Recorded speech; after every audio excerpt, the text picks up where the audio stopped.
Christmas break, over December 23rd, the government, they went ahead and they pushed through this omnibus spending package. Okay, so there's some provisions for housing in there that I wanted to talk about, but man, what a bill. $1.7 trillion.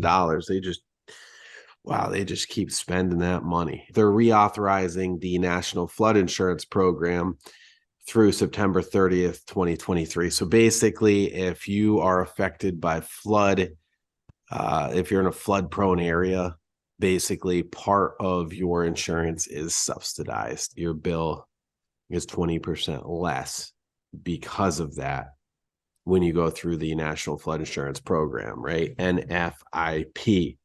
So that's a good thing, right? Because it can get pretty expensive when you're living on the water or in an area like there's parts of Cranston and Warwick and areas you wouldn't even think are in a flood zone, and they are. So $1.5 billion for HUD's Home Investment Partnership Program, which provides grants and funds to housing-related activities. $85 million for grants to states and localities that remove barriers of the creation and preservation of affordable housing.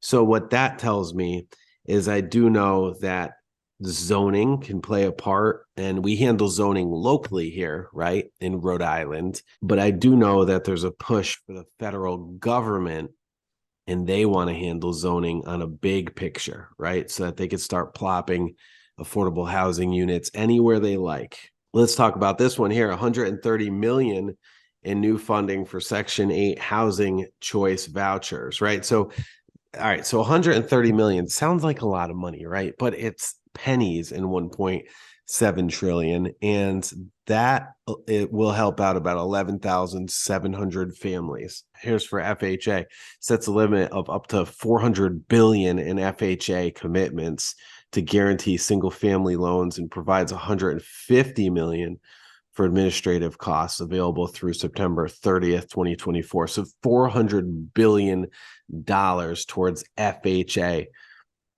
which would allow for buyers to leverage that program. Now, FHA is only 3.5% down, and FHA is for people that, for owner occupied homes. You can buy 1 to 4 family units. So that's pretty good.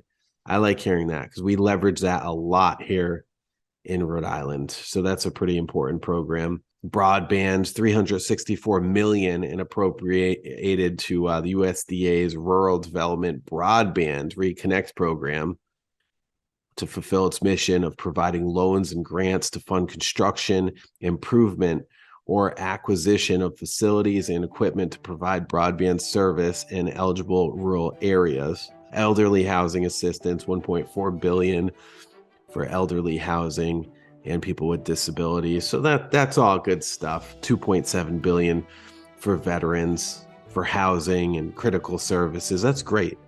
We need to support our veterans.